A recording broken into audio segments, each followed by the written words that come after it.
दोस्तों नमस्कार, कैसे हैं आप लोग? तो आज बहुत अच्छे-अच्छे विषयों को लेकर आपके सामने फिर से हाजिर हुए हैं और सबसे पहले आज इंडियन एयर फ़ोर्स का एक फिर से कारनामा और हम लोगों ने एक बहुत अच्छी चीज़, बहुत अच्छा परचम लहराया दुनिया में। लगातार हम इस चीज़ को कैरी फ़ॉरवर्ड करते आ रहे हैं और उसी लेगेसी को बरकरार रखते हुए हमारी जो इंडियन एयर फ़ोर्स है, उसने तीसरा स्थान हासिल किया। एक रिपोर्ट आई है। रिपोर्ट का नाम क्या है? World directory for modern military aircraft WDMMA 2026 की रिपोर्ट आई है। ये रिपोर्ट क्या है? ये किस चीज़ों को लेती है? क्या पैरामीटर हैं इनके? तो ये बहुत से पैरामीटर के हिसाब से अपनी रिपोर्ट निकालती है। इसमें दुनिया में ये पता लगता है कि दुनिया की टॉप जो हमारी इंडियन या एयरफोर्स होती हैं दुनिया की, उनमें किसका किस हिसाब से रैंकिंग है, क्या उनकी पोजीशन है, क्या उनका मानदंड है, क्या पोजीशन है दुनिया में, कितनी ताकतवर हैं।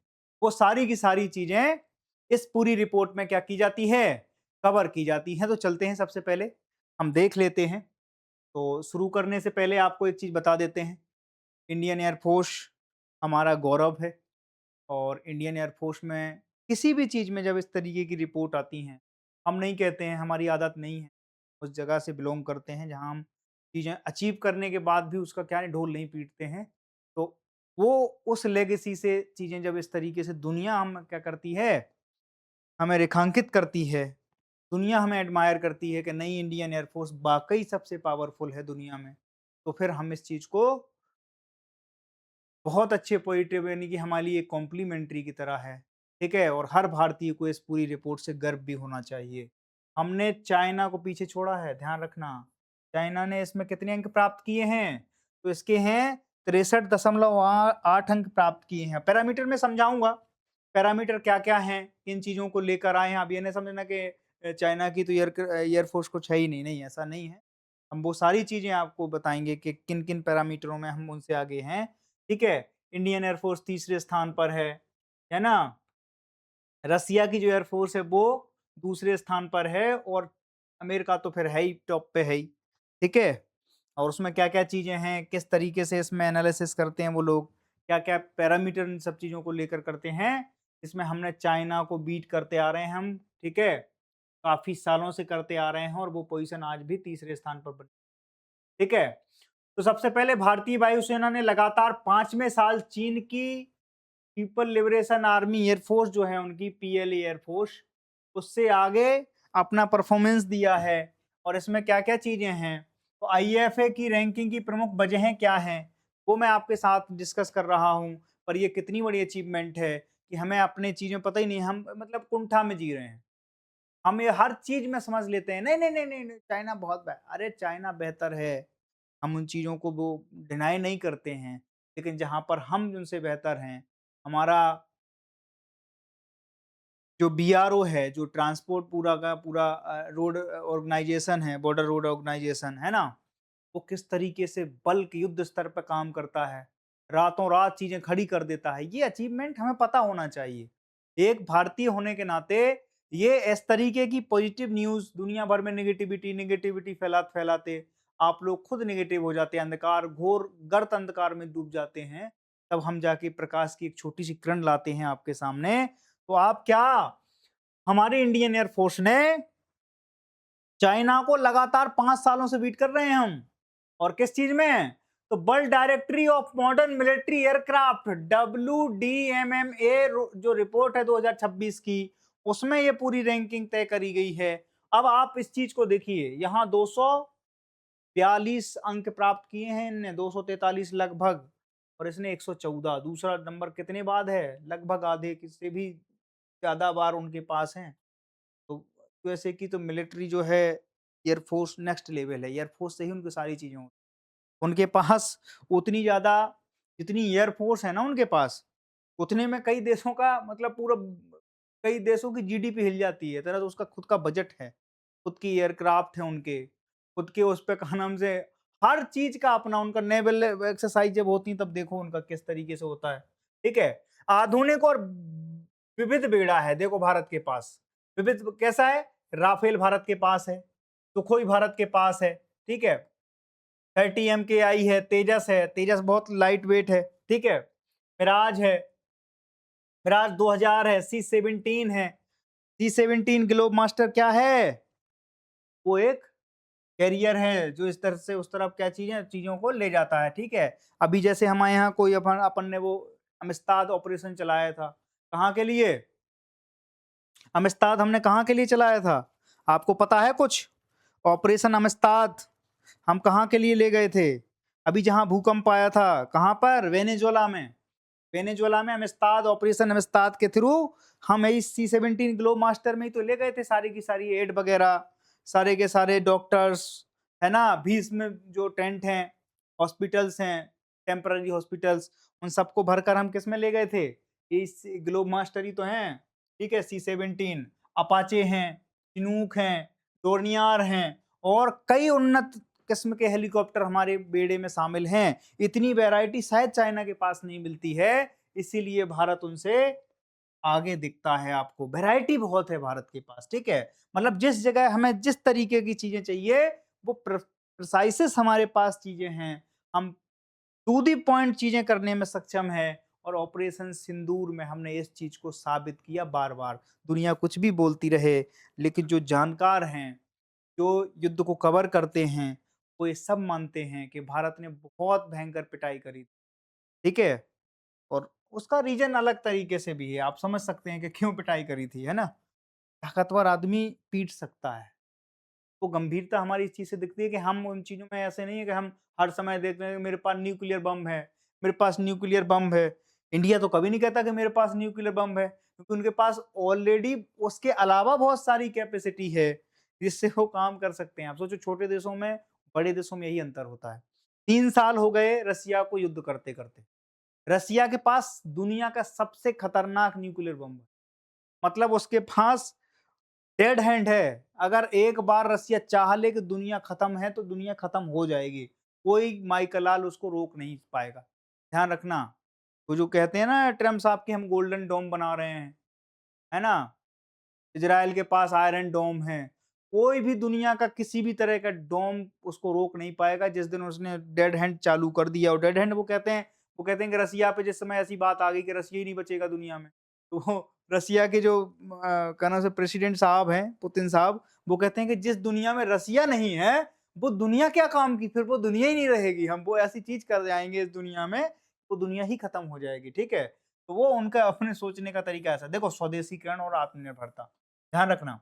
तेजस, MK-1A, STT-40, LUH, light weight helicopter है प्रचंड, आकाश, रुद्रम, अस्त्रा, BBR मिसाइलें, ये सारी की सारी मिसाइलें इनमें क्या हैं? इन सारी की सारी चीज़ों से लैस हैं और ये क्या हैं? स्वदेशी हैं।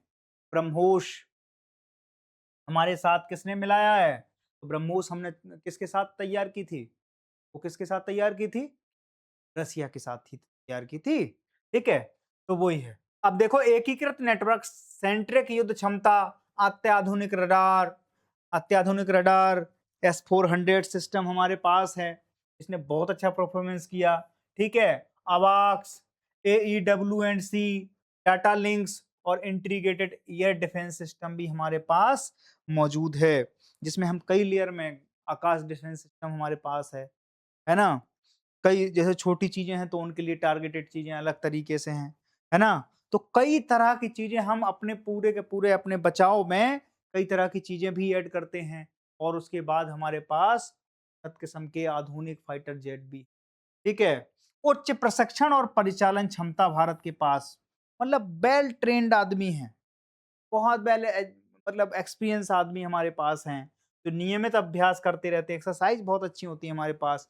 हम तो बैटल टेस्टेड भी हैं, हम तो उतर जाते हैं। कई बार अभी पिछले 50 सालों में हम बैटल टेस्टेड हुए हैं। 71 में लड़ाई लड़े हम, ऑपरेशन सिंदूर में लड़ाई लड़े हम, है ना? हम कारगिल में लड़ाई लड़े, तो हम तो फुल प्रूफ बैटल टेस्टेड है। पड़ोसी हमें इस लायक छोड़ता रहता है, वो कहता है कि ठीक है, आओ 2-2 हाथ कर लेते हैं, ठीक है? तो उससे क्या होता है थोड़ा वर्जिश हो जाता है शरीर का। तो वैसे ही है कि जंग नहीं लगती है हमारे यहाँ की, जैसे हम कहते हैं ना एयरफोर्स है, नेवी है, आर्मी है। तो बिल्कुल ये मान लो कि हम बैटल टेस्टेड चीज़ें हैं हमारे साथ और दुनिया की सबसे अच्छी चीज़ों में ये होता है कि आप बैटल टेस्टेड हैं कि नहीं। चाइना के कई चीज़ें हमसे बहुत आगे हैं, मानते हैं वो, है ना? 5th जनरेशन का फाइटर जेट उनके पास है, 6th जनरेशन पे काम चल रहा है, ठीक है? और ये राफेल क्या है? 4.5 जनरेशन का है, 4 जनरेशन का है, ठीक है? तो हमारे पास भले ही उन चीज़ों लेकिन हम जब उनका अभ्यास करते हैं, तो वही चीज़ बहुत ज़्यादा घातक हो जाती है। कई गुना घातक उसका मतलब वो बढ़ जाती है, एफिशिएंसी बढ़ जाती है। जब हम उस चीज़ को क्या करते हैं, बार-बार अभ्यास करते हैं, बैटल टेस्ट करते हैं, समय-समय पर हमारा बीच-बीच में थोड़ा-सा संघर्ष भी हो जाता है ना? पाकिस्तान के साथ, चाइना के साथ झड़प हो जाती है, तो वहाँ पर हम अपनी सारी चीज़ों को टेस्ट भी कर लेते हैं। रणनीतिक पहुँच और मानवीय सहायता में भूमिका, ध्यान रखना ये बहुत बड़ी चीज़ है। हो सकता है सारी चीज़ें उसके पीछे हों, लेकिन भारत की जो इंडियन एयर फ़ोर्स है, उसका बहुत बड़ा रोल है मानवीय सहायता, है ना? दुनिया में गुडविल और दोस्ती का नाता, जैसे हमने नेपाल में एड भेजी तो इंडियन एयर फ़ोर्स उसमें मोर्चा सँभाला। अभी स्ट्रेट ऑफ हॉर्मूज़ में दिक्कतें आईं, तो चीज़ों को ट्रैफ़िक को निकालने में इंडियन एयर फ़ोर्स का क्रिटिकल रोल था, ठीक है? वो सारी चीज़ें देखी जाती हैं और जब वो सारी चीज़ों का एनालिसिस करते हैं, तो हमारी बास्केट चाइना की बास्केट से ऊपर दिखाई।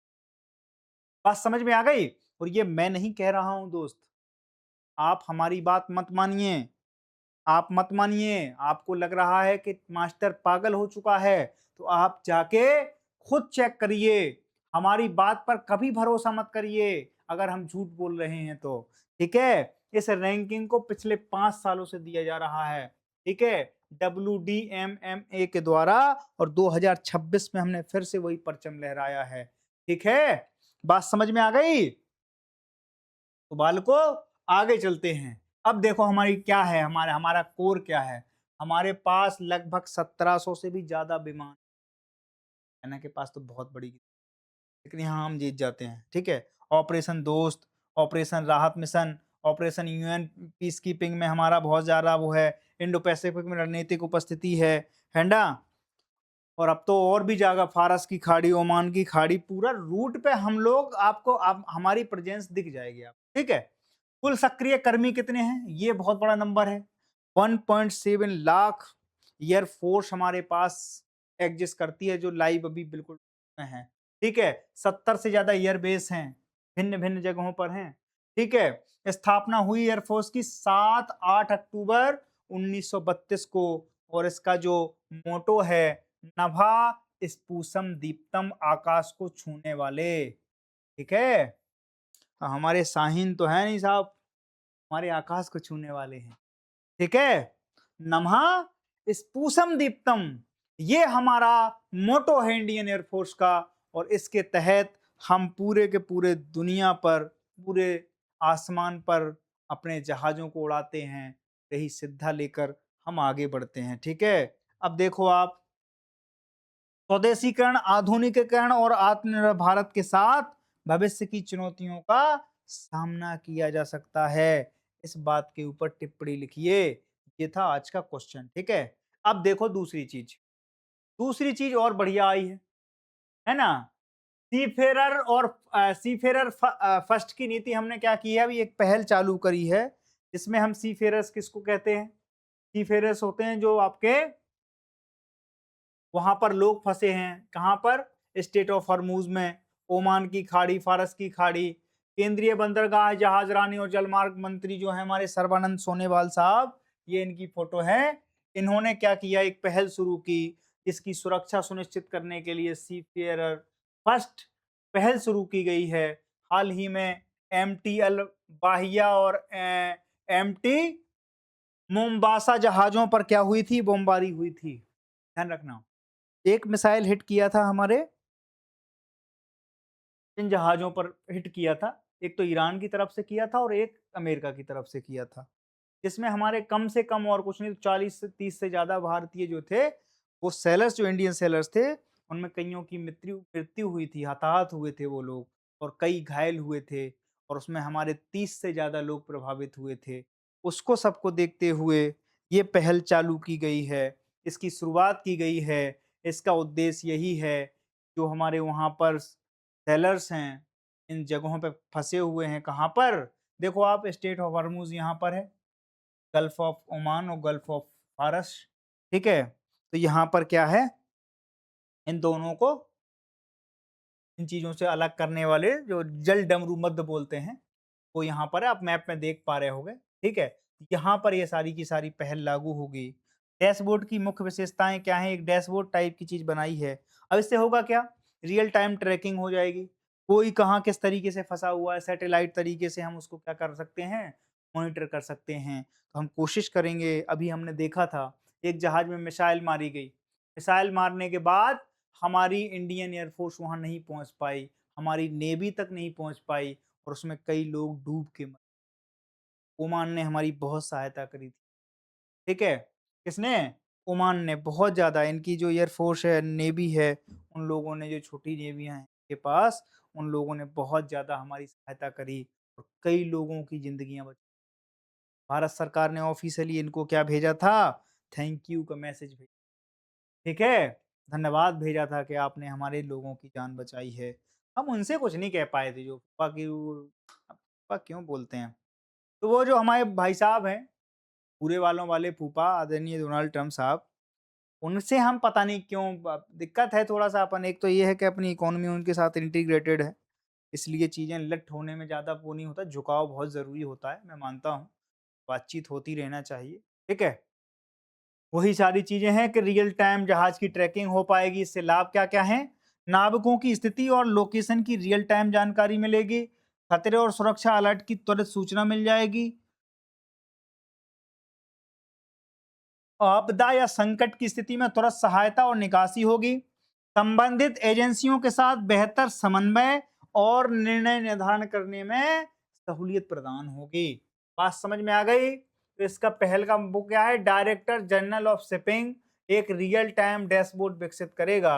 जो डीजीएस होते हैं, डायरेक्टर जनरल ऑफ शिपिंग जो होते हैं, डायरेक्टरेट जनरल ऑफ शिपिंग, वो इसके ऊपर एक पूरा डैशबोर्ड तैयार करेंगे। इसमें उन सारे नाविकों की क्या होगी? रियल टाइम ट्रैकिंग होगी, जैसे कोरोना में हमने बनाया था, ठीक है? उसमें बड़ी हेल्प मिली थी, तो टेक्नोलॉजी में हम कर तो सही रहे हैं। भारतीय नाविकों की सुरक्षा को सर्वोच्च प्राथमिकता देना इसका पहल का उद्देश्य है। संभावित खतरों की समय पर पहचान और प्रतिक्रिया देना है। समुद्री क्षेत्र में भारत की उपस्थिति और निगरानी को मजबूत करना है और वैश्विक समुद्री समुदाय में भारत की जिम्मेदारी और प्रतिबद्धता को भी प्रदर्शित करना है।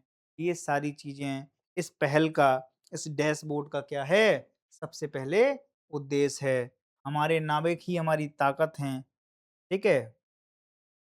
उनकी सुरक्षा हमारी प्राथमिकता है। सी फेरर फर्स्ट हमेशा फर्स्ट हैं, इसकी नीति का भारत संकल्प करता है और इस तरीके से ये हमने आपको बताया कि सी फेरर फर्स्ट क्या है पहल, तो वो भारतीय नाविकों को बचाने, उन्हें जोखिम कम करने और रियल टाइम ट्रैकिंग करने में मदद करेगा।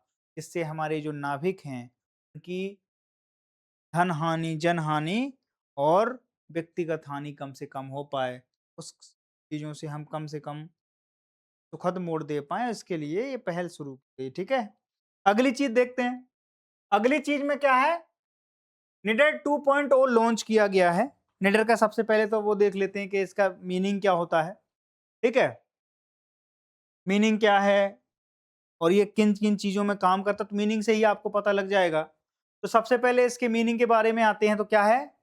N for national, national innovation for drone application and research, ठीक है? तो ड्रोन ऑपरेशन की रिसर्च के ऊपर ये पूरा का पूरा क्या करता है? निडर जो है पहल वो है, वो लॉन्च का नाम से काम करती है और स्वयान पहल के तहत ड्रोन अनुसंधानों को नई उड़ान प्रदान की जाती है। आपने वो देखी है? उरी एक मूवी आई थी, उसमें एक लड़का होता है, अजीत डोभाल साहब का कैरेक्टर वो निभा रहे होते हैं। तो वो क्या करते हैं कि वो कहते हैं कि हमें इस तरीके के ड्रोन चाहिए रात में, कितने बन जाएँगे? कल सुबह की फ्लाइट में 4 रखवा दीजिए। तो वो ड्रोन क्या था? वो एक जो बाज होती है ना, बाज की तरह उसका वो बनाया गया था स्ट्रक्चर उस लड़के के द्वारा। वो क्या कर रहा था कि आगे उड़ता जा रहा था और सब जगह की रियल टाइम के, और लोगों को ऐसा लग रहा था कि क्या है? ये एक पक्षी है, पर वो रियल में क्या था? एक ड्रोन था, ठीक है? तो कई तरह के अनुसंधान अभी चल रहे हैं, इसरो के अंदर चल रहे हैं। डीआरडीओ बहुत ज़्यादा इसमें इन्वॉल्व रहता है, ठीक है? और बहुत सी चीज़ों में डीआरडीओ का क्रिटिकल रोल होता है और भारत की हमारा जो इंटीग्रेटेड पैनल है, ये जो हमारा डिफेंस सिस्टम है, एयर फोर्स है और उन सब लोगों के कोऑर्डिनेशन में कई ऐसे सिस्टम काम कर रहे होते हैं, रडार वगैरह सब चीज़ साथ मिल कर के, जिससे हमारी सुरक्षा सुनिश्चित हो पाती है। बात समझ में आ गई आपके? तो इधर देखो निडर है क्या? तो निडर है national innovation drone application and research, राष्ट्रीय ड्रोन अनुसंधान कार्यक्रम है जो स्वदेशी ड्रोन और प्रौद्योगिकी के विकास, इनोवेशन और वास्तविक जीवन अनुप्रयोगों को प्रोत्साहित करता है। ठीक है, इसी को क्या बोलते हैं, निडर। और 2.0 में क्या है, निडर का दूसरा संस्करण स्वयान पहल के तहत लॉन्च किया गया है।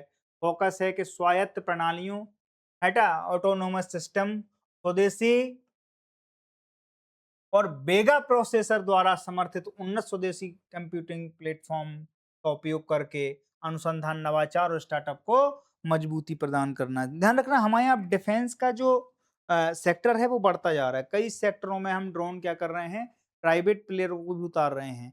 कई कंपोनेंट क्या करती हैं, हमारे देश के निजी क्षेत्र में भी गई हैं। तो क्या होगा, एक बहुत अच्छा इनोवेट स्टार्टअप्स को क्या हो रही है, बहुत ज्यादा मजबूती मिल रही है और इससे देश की सुरक्षा भी मजबूत हो। आप देखो आज का पूरा जो वॉरफेयर है वो किसमें बदल गया है, ड्रोन वॉरफेयर में बदला है। तो ऐसे पहलों की बहुत ज्यादा क्या बढ़ जाती है, जिम्मेदारी बढ़ जाती है और बहुत ज्यादा ये यूजफुल हो जाते हैं। वेगा प्रोसेसर स्वदेशी शक्ति क्या है, पूर्णतः स्वदेशी उच्च प्रदर्शन प्रोसेसर है। डिजाइन भी इंडिया ने किया है। ड्रोन के लिए उन्नत डेटा प्रोसेसिंग क्षमता है। कृत्रिम बुद्धिमत्ता, एआई और मशीन लर्निंग अनुप्रयोगों के लिए एक अनुकूल चीज है। सुरक्षित, विश्वसनीय और मिशन क्रिटिकल कार्यों के लिए उपयुक्त है। अब देखो आप, ये स्वदेशी है इसलिए बहुत ज्यादा वो है। अगर ये परदेशी होता, सोचो आप क्या होता। हम पे यही चीज के तो लिए सबोटाज किया जाता था हमें कि साहब ये कर लो नहीं तो हम क्या कर देंगे आपका। अभी हमने F-35 F-16 क्यों नहीं लिया अमेरिका से, F-35 बेचने की कोशिश कर रहे थे हम। हमने इसीलिए तो नहीं लिए। भारत आज के समय जिसके साथ भी आप रसिया जैसे एक 57 के लिए बात कर रहा है, ठीक है? इसके बाद आप देखो राफेल का भी वो कह रहे हैं हम अपग्रेडेड वर्ज़न है, हम आपको टेक्नोलॉजी भी ट्रांसफ़र कर देंगे। भारत के साथ दिक्कत ये है कि भारत का जो विमान वो है, प्रोग्राम है, इंजन प्रोग्राम है, वो कावेरी कह रहे हैं हम लोग और वो किसके तहत आ रहा है? अमका के तहत आ रहा है, ठीक है? तो अमका जो हमारा उसके लिए प्रोग्राम लॉन्च किया गया था, हम चाह रहे हैं कि जितने पैसे में आप सोचो हज़ारों करोड़ की डील होती। डिफेंस में राफेल जब हमने खरीदे फ्रांस से, तो हज़ारों करोड़ की डील करी थी उनके साथ। लेकिन उसके बाद हमें मिला क्या? हमें ज़्यादा कुछ नहीं मिल पाया और जब ज़्यादा कुछ नहीं मिलता है तो फिर क्या है, हम कोशिश ये करते हैं कि भाई टेक्नोलॉजी भी ट्रांसफ़र कर दो, डिज़ाइन भी ट्रांसफ़र कर दो, जबकि सब लोग नहीं, क्योंकि उनके तो बेचने का मुख्य कारण वही है। जैसे हम हैं, अगर हम सारी की सारी क्लासें अगर ऑनलाइन डाल देंगे तो फिर आप क्लास में क्या आओगे पढ़ने के लिए? तो कोशिश ये की जाती है कि जितनी चीज़ें हम आपको यहाँ पढ़ा रहे हैं वो तो एक तरह से डेमो है, लेकिन आपको जो एक्चुअल चीज़ें हैं वो कहाँ मिलेंगी? क्लास में मिलेंगी। तो कोशिश ये कर रहे हैं भारत के लोग या हमारे देश की गवर्नमेंट कि सारी की सारी चीज़ें क्या हों? स्वदेशी हों। हमारे द्वारा आत्मनिर्भर द्वारा बनी हुई हों, ठीक है? और उससे क्या होगा? हमारे पास हमारा डाटा रहेगा, हमारी चीज़ें हमारे पास रहेंगी, हमें दूसरे को मतलब हमें कोई आदमी लीकेज करता हुआ नहीं मिल सकता है, कि भाई हमारे यहाँ की इन्फॉर्मेशन को लीक कर रहा है पड़ोसी को, ठीक है? आज तक यूएसए और चाइना यही तो करते हैं, चेक बैलेंस का गेम रखते हैं। क्यों आखिर ऐसी क्या इम्पोर्टेंस है पाकिस्तान के साथ कि वो उनको नहीं छोड़, क्योंकि वो चाहते हैं कि काउंटर करके रखें। और अमेरिका का तो अब विज़न है, बिल्कुल ऑफ़िशियली विज़न है। वो कह रहे हैं मैं दूसरा चाइना बनने ही नहीं दूँगा धरती पे। एक बार मैं चाइना बना चुका हूँ, उसकी गलती कर चुका हूँ। अगली बार मैं क्या नहीं करूँगा? अगली बार मैं चाइना नहीं बनने दूँगा। एक चाइना बन गया वो हमें नहीं दब रहा है। अगली बार हम चाइना नहीं, बात का विशेष ध्यान रखना। और ध्यान रखना दुनिया जब आप बढ़ रहे होते हैं ना तो टाँग नहीं खींचती है, अब तो टाँग काट भी देती है, ठीक क्या खींचती नहीं है खाली, ठीक है? तो हमें हमारे आत्मबल के हिसाब से चीज़ को आगे बढ़ाना पड़ेगा दोस्त और इसमें क्या करनी पड़ेगी? जी तोड़ मेहनत करके हम चीज़ें अभी हमने देखा आज बहुत गंदी रिपोर्ट सुनी, इसरो से 100 से ज़्यादा साइंटिस्ट को हैं पुल आउट कर लिया उन्होंने। बताइए ये चीज़ें ठीक हैं? गगनयान जैसे मिशन पे लोग लगे थे, सबने पुल आउट कर लिया है। ये बहुत बड़ी चीज़ है।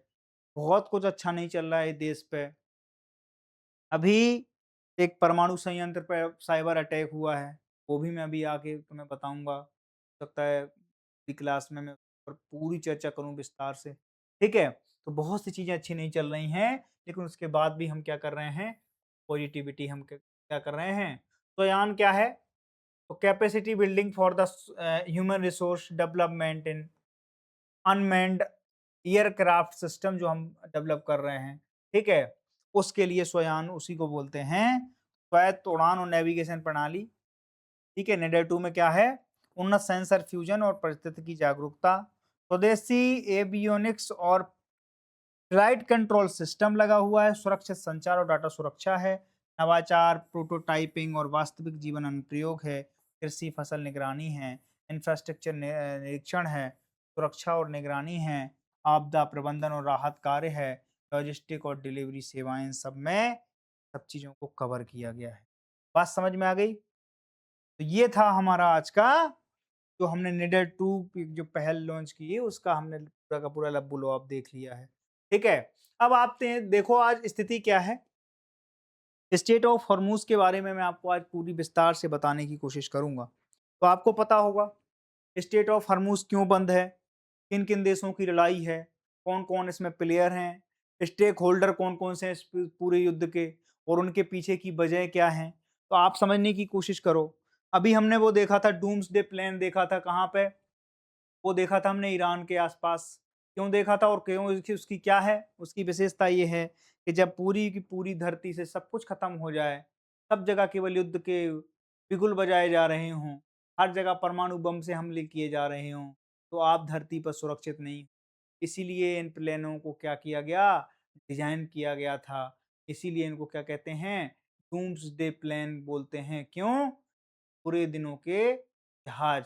जब कुछ भी नहीं होगा, उससे बुरा कुछ नहीं होगा इस धरती पे, तब जाके क्या होगा कि किसी देश की टॉप लीडरशिप खत्म ना हो जाए, इसके लिए क्या किया जाएगा? इसके लिए वो प्लान तैयार किए गए थे। जब सरकारें कहाँ से कमांड दे रही होंगी, तो सैटेलाइट से ऊपर ही से। देखो देशवासियों, भाइयों-बहनों, अब रात 12 बजे के बाद आपको घर से बाहर नहीं निकलना है और आज से आपके नए उत्तराधिकारी अमरेंद्र बाहुबली, ठीक है? उत्तराधिकारी उसी में ठीक है? तो इस तरीके के डिसीजन लेने के लिए वहाँ पर स्थितियाँ बड़ी खराब हैं, अभी भी बमबारी हो रही है। कोशिश की गई थी, लेकिन दिक्कत ये थी कि जो मेडिएटर था वही दलाल था और किस आदमी को मेडिएटर एक पार्टी से कुछ भी बोल रहा था, दूसरी पार्टी से कुछ भी बोल रहा, उसका क्या ट्रस्ट करोगे आप? और जब तक बीच में ट्रस्ट डेफिसिट रहेगा, तब तक आपकी लड़ाई बंद होगी नहीं। वो वाली बातचीत है, बोले दोनों लोग गाली-गलौज कर रहे थे। मैं पहुँचा तब जाके उन पे हाथापाई पोत रहे वो।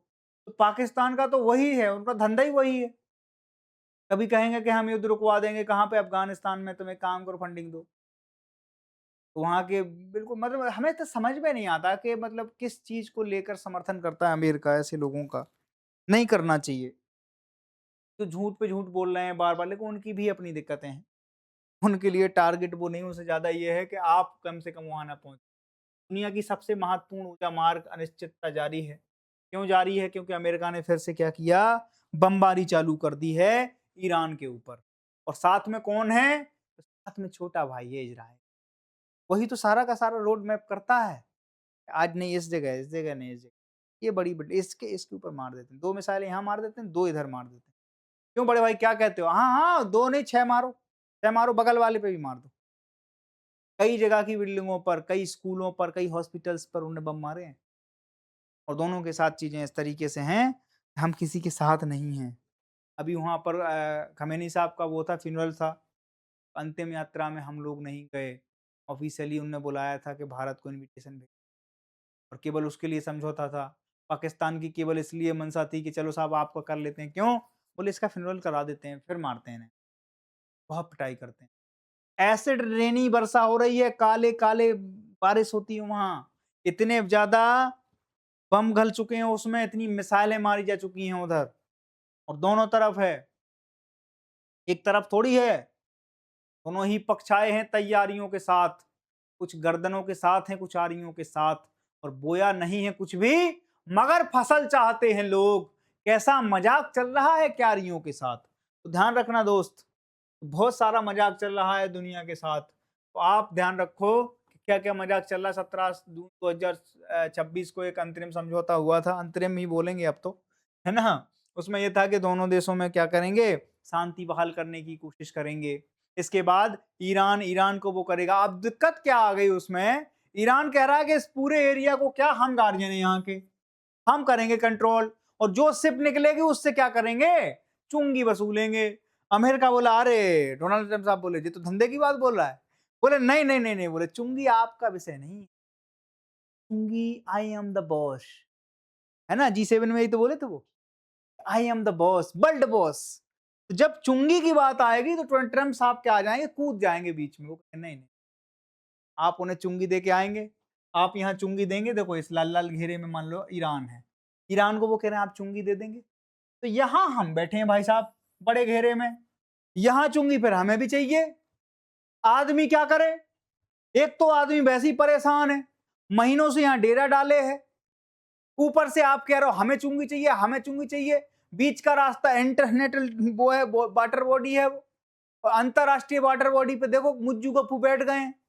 तो फिर से क्या हुआ, क्लेश हुआ, और इस चीज पे बात आई सबसे पावरफुल कौन है, तो बोले हम घर के आदमी। कहते ना तुम बराती हो, तुम कितने भी बड़े बारात होते, बारात से जो बारात है वो गांव से बड़ी थोड़ी हो जाती है, ये कहावत है ना। तो वही वाली बात है, बोले हम यहाँ के लोकल लोग, तो हमारा ज्यादा प्रेफरेंस है, तुम्हें वहां से आना है, वहां से डीजल भरवाओगे, पेट्रोल लाओगे, वहां से इतनी सेना लाओगे, यहाँ तक आते आते मर जाओगे। लेकिन हमें तो क्या करना है, हमें एक व्हाट्सअप मैसेज फॉरवर्ड करना है, इतने में लाखों करोड़ों लोग बाहर आ जाएंगे, हमारी सेनाएं पहुंच जाएंगी, हमारे सारे के सारे संसाधन, सारे के सारे ड्रोन मिसाइल सब यहीं पे हैं, हमारा पड़ला ज्यादा भारी है। और इसी कसम में कि हम बहुत बड़े बॉस हैं, हम बहुत बड़े बॉस हैं, इसी कसम में दोस्त इस पूरी दुनिया की वाट लगी पड़ी है। ठीक है, अब देखो अंतरिम समझौते के बावजूद जहाजों की आवाजाही युद्ध पूर्व स्तर पर 140 दैनिक ट्रांजिट से काफी कम रही। देखो 140 से कम जहाज गुजर रहे थे रोज के, जब युद्ध खत्म हुआ उसके पूर्व की बात कर रहा हूं, आवाजाही बहुत कम थी। उसके बाद बढ़ी, इनने फिर बम मार दिए, इनने कहा ये तो बहुत अच्छी चीज है, और ये सबसे सक्रिय चीज है, ये स्टेट ऑफ हॉर्मुज इसीलिए न्यूज में है, और मैं इसीलिए आप पे बहुत सारे वीडियो इस पे बना देता हूं ताकि आपको इसकी स्थिति समझ में आती रहे। ईरान का दावा है कि वह हमेशा से स्टेट ऑफ हॉर्मुज के संरक्षक रहा है, गार्जियन रहा है, इसीलिए वो उसकी सुरक्षा भी करता है, इसीलिए वो चुंगी वसूलेगा। अमेरिका बोले ना, ईरान के इन दावों को खारिज करते हुए कहा कि ईरान का समुद्री यातायात पर नियंत्रण का दावा गलत और भ्रामक है। ये थी ऑफिशियल लैंग्वेज, लेकिन वो अच्छी वाली लैंग्वेज जो मैं तुम्हें समझाने की कोशिश कर रहा हूँ, वो कह रहा नहीं भाई साहब, आप तो अपने घर के हो, है ना, अपनी गली में तो कुत्ता भी क्या होता है, शेर होता है, जंगल के राजा तो हम ही, जंगल के शेर तो हम ही हैं, और जंगल में अगर आओगे, ध्यान रखो, जंगल में रह के कभी शेर से बैर नहीं करना चाहिए, कहावत है। वही कर रहा है आजकल अमेरिका, कारपेट बॉम्बिंग कर रहा है भाई साहब, और इससे इंडिया नहीं दुनिया की पूरी इकोनॉमी रिसेशन में जाने वाली है।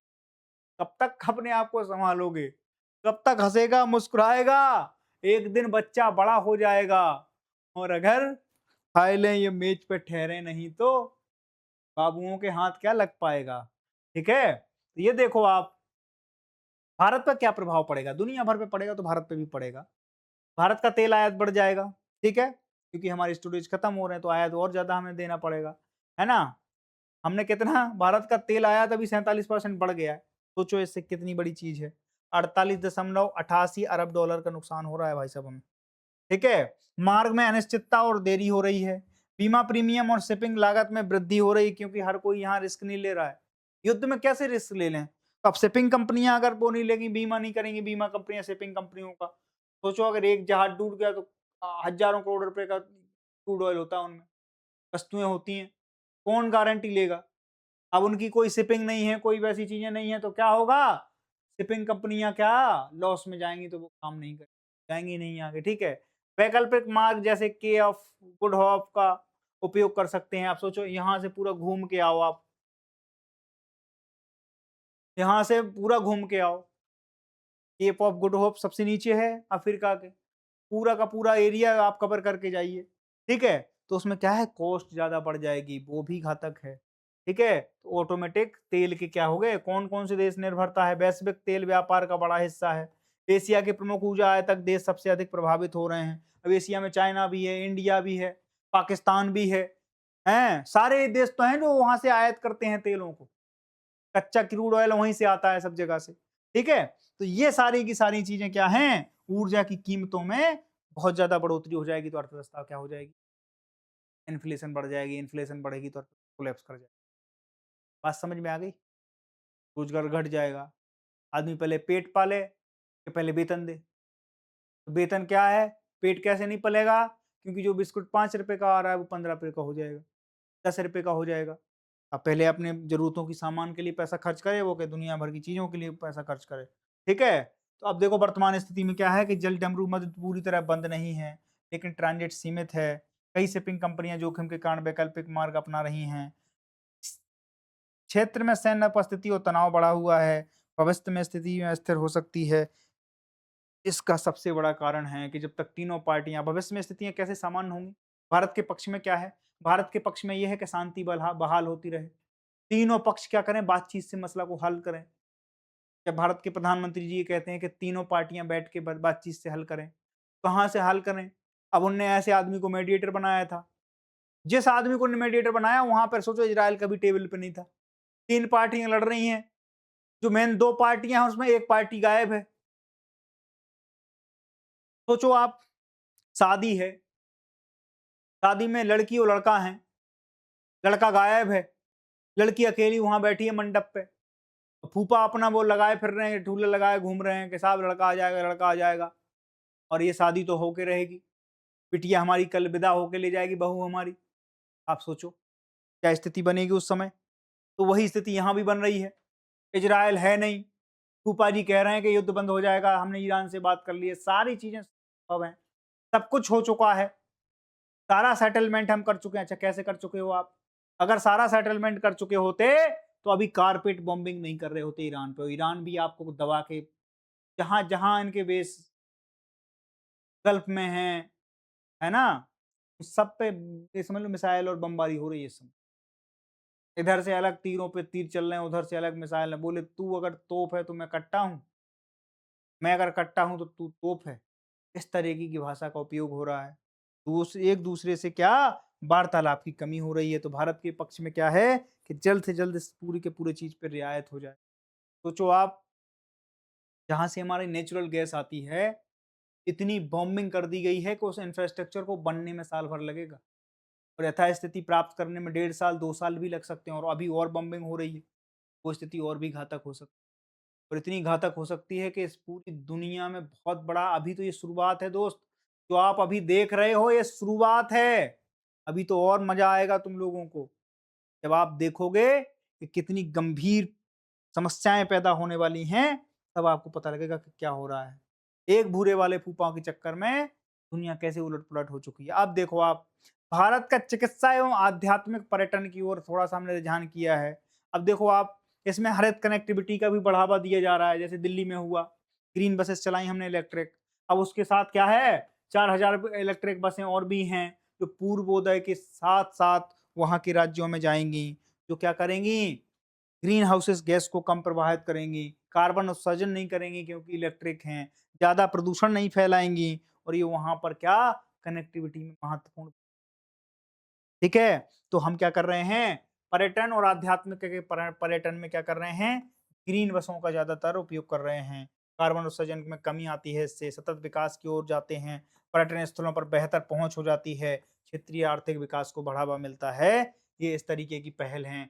दूसरी चीज़ क्या है कि काशी विश्वनाथ कॉरिडोर, महाकाल जैसी जगहों पर परियोजनाओं में आगंतुकों की संख्या में उल्लेखनीय वृद्धि हुई है। तो कॉरिडोर में अगर इस तरीके की चीज़ें रहेंगी तो क्या होगा? उसमें परिवहन को लेकर और भी चीज़ें, अब जैसे बनारस कभी जाओ आप, बहुत संकरी-संकरी गलियाँ थी। कॉरिडोर बना दिया तो अब लोग वहाँ पर अच्छे तरीके से जाते हैं। तो वहाँ पर क्या है, बहुत से ऐसी चीज़ें, आप जैसे ई-रिक्शा वगैरह चलते हैं तो ठीक है मामला। तो गवर्नमेंट की तरफ से अब क्या है, बसेस की भी निर्माण कर दिया गया है। तो क्या होगा, और सोचो इकोनॉमी कितनी बड़ी है ये। पर्यटन से हमारे यहाँ लगभग अभी 7, 8 साढ़े 8 अरब डॉलर की जो है कमाई होती है। और ये 2030 तक हम लोगों को कितना बढ़ाना है? 16 अरब डॉलर बढ़ाना है। अब कैसे-कैसे होती है? तो हमारी सॉफ्ट पावर है इस चीज़ में। जैसे हमने इंटरनेशनल योगा डे मनाया। इंटरनेशनल योगा डे 21 जून को हो रहा है। 21 जून को सोचो दुनिया भर से लोग आ रहे हैं। कहाँ पे योगा करने के लिए? सीखने के लिए। दुनिया भर में ट्विटर है, योगा सब लोग करते हैं। मैं पिछली बार भी बता रहा था कराची के लोग इस बार योगा करते हुए दिखे अपन को। उन लोगों ने इस चीज़ को अपनाया। अब वो कहते हैं कि हम क्या हैं इंडस वैली सिविलाइजेशन के हिस्सा हैं और आप इस तरीके से सिंधु नदी का पानी नहीं रोक सकते। सिंधु में मेरा कतरा खून तैरेगा अगर तुमने एक बूंद वहाँ के नेता अभी नया-नया अपडेट ये मिला। मैं ये सोच रहा था कि अभी तक आज़ादी के बाद पाकिस्तान की पहचान केवल इतनी सी है कि वो भारत का विरोधी है। लेकिन अभी मुझे पता चला इस साल नया अपडेट आया, ज्ञान में मेरी वृद्धि हो गई दोस्त। उनने ये बताया कि मैं सिंधु सिविलाइजेशन का हिस्सा था और मैं सिंधुवासी हूँ। इसीलिए सिंधु का पानी आप नहीं रोक सकते। बात समझ में आ गई आपके? तो ये सारे के सारे जब उन्होंने तर्क दिए तो मुझे थोड़ा हँसी भी आई और अच्छा भी लगा कि कम से कम जान बची और लाखों पाए, लौट के बुद्धू घर को आए। ठीक है? तो ये सारी चीज़ें हैं। उच्च गुणवत्ता वाली संस्थाएँ, सेवाएँ हैं, किफ़ायती उपचार लागत है ना? योग है, आयुर्वेद है, वो सारी की सारी चीज़ें क्योंकि लोग ये चाह रहे हैं कि अब नेचुरल तरीके से भी अपनी बॉडी को क्या किया जाए, क्या नाम से इम्यून सिस्टम बेहतर किया जाए। तो उसके लिए क्या ज़रूरी है? आयुर्वेद की दवाइयाँ, है ना? आयुर्वेद हो गया, योगा हो गया, अपने आप को हील कैसे करेंगे आप, मेंटली हील कैसे करेंगे, फिजिकली हील कैसे करेंगे, तो उसके लिए भारत एक बहुत अच्छी डेस्टिनेशन है, बहुत अच्छा पर्यटन का बहुत बड़ा सोर्स है भारत। छोटी-छोटी चीज़ों में लोगों ने बढ़िया टूरिज़्म डेवलप कर लिया है। इंडिया के पास इस देश में अकेले इकलौते देश में आप कभी नॉर्थ ईस्ट जाइए, नॉर्थ ईस्ट में क्यों ये पहलें की जा रही हैं? नॉर्थ ईस्ट इतनी सुंदर जगह है, इतनी अंडररेटेड जगह है, दुनिया के सारे वहाँ पर आपको क्या मिल जाएँगे, जो खूबसूरती है दुनिया की, नेचुरल खूबसूरती है, वो आपको अकेली आपको नॉर्थ ईस्ट में मिल कभी भी मौका मिले तो ज़रूर जाना। आप असम जाओ, आप हिमाचल जाओ, आप वहाँ पे चले जाओ, त्रिपुरा चले जाओ, है ना? कई जगह आपको ऐसी चीज़ें देखने को मिल जाएँगी, जो दुनिया में कहीं नहीं पाई जाती। लोग कह रहे हैं हम यूरोप में जाते हैं, हम किस लिए जाते हैं? शांति बहुत है। आप नॉर्थ ईस्ट जाके देखो, इतनी शांति है, दुनिया की शांति कम पड़ जाएगी वहाँ पर, ठीक है? तो ये सारी चीज़ें आप देखने को है, विश्व स्तरीय सुविधाओं, सांस्कृतिक अनुभवों से उज्जैन बना प्रमुख आध्यात्मिक केंद्र, तो ये सारी की सारी चीज़ें। है ना? अरुणाचल है, असम है, मणिपुर, मेघालय, मिज़ोरम, नागालैंड, त्रिपुरा, सिक्किम, है ना? इसमें देखो आप अरुणाचल में मठ है, कामाख्या देवी मंदिर असम में है, ठीक है? लोकटल झील मणिपुर में है, अभियम झील मेघालय, रूमटेक मठ सिक्किम में है। इतनी बेहतरीन-बेहतरीन जगह हैं कि अगर पर्यटन और टूरिज़्म को अपन बढ़ा ले गए, तो ये कितनी 16 अरब डॉलर की 30 तक चलेगी, ठीक है? अभी 8 साढ़े 8 अरब डॉलर की तो है। तो ये सारी की सारी चीज़ें आज हमने क्या करी, आपके सामने कवर करी। ये हमारे क्या है, स्थानीय रोज़गार को सृजन बढ़ जाता है। सोचो आप कोई बच्चा कोई बंदा वहाँ से आ रहा है विदेश से घूम फॉरेनर से, वो किस चीज़ में करेगा? हैंडीक्राफ्ट हैंडीक्राफ्ट जितनी भी चीज़ें हैं वो ले जाएगा, है ना? जैसे नॉर्थ ईस्ट में बाँस से बनी हुई बहुत सी चीज़ें होती हैं, बाँस की चीज़ें ले जाएगा वो अपने देश और वहाँ के स्थानीय लोगों को क्या मिल रहा है? रोज़गार मिल रहा है।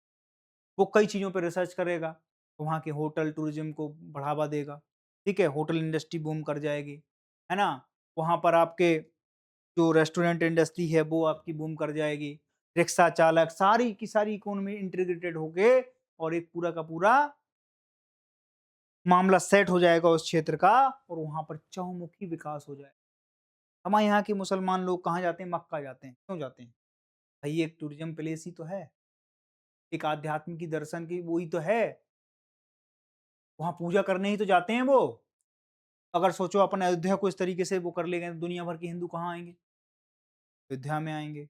अगर हम सोचो गया को इस तरीके से डेवलप कर लेते हैं, तो दुनिया भर के बौद्ध भिक्षु कहाँ आएँगे? वो बिहार में आएँगे। लोकल क्षेत्र कितना ज़्यादा डेवलप हो जाएगा। जैन का देखो आप जैनिज़्म जितनी दुनिया में फैला हुआ है, सारे जैनिज़्म का उत्थान कहाँ से है? इंडिया से है। तो आप मेजर जितनी भी चीज़ें हैं अगर हम इस पूरे पूरे और उसके लिए काम किया सरकार ने, एक्ट ईस्ट पॉलिसी हमने लॉन्च करी, लुक ईस्ट पॉलिसी लॉन्च करी। ये सारी चीज़ें क्यों करी गई? स्टेप बाय स्टेप इसी चीज़ को बढ़ावा देने के लिए कि हमारे टूरिज़्म भी बढ़े, ठीक है? एक्ट ईस्ट पॉलिसी में कई देशों को हमने उसमें रखा, जैसे अभी फिलीपींस का मैंने ज़िक्र किया था, है ना? जितने भी एक्ट ईस्ट में लोग हैं, उनका एक महत्वपूर्ण हिस्सा है। इंडो पैसिफिक में हम एक सर्किट बना रहे हैं, बुद्धा सर्किट बनाया हमने, राम सर्किट बनाया हमने, है ना? तो ये सर्किट क्यों लॉन्च किए गए थे? ताकि हमारी साझी विरासत का क्या हो सके, एक-दूसरे पे आदान-प्रदान हो सके। बात समझ में आ गई? तो ये हमारी सॉफ्ट पावर का विषय। हाँ, आज का जो हमारा वो था, टॉपिक था, वो सारे के सारे हम कवर कर चुके हैं और कोई भी क्वेरी आपको हुआ करे, तो डेल्टा रैंकर्स के यूट्यूब चैनल वगैरह पे, वेबसाइट पे, सब जगह आपका क्या है, नंबर है, प्रेषित है। वहाँ से कॉन्टैक्ट करके आप डिटेल लेकर और एडमिशन वगैरह ले सकते हैं, जो कुछ आपकी इच्छा हो।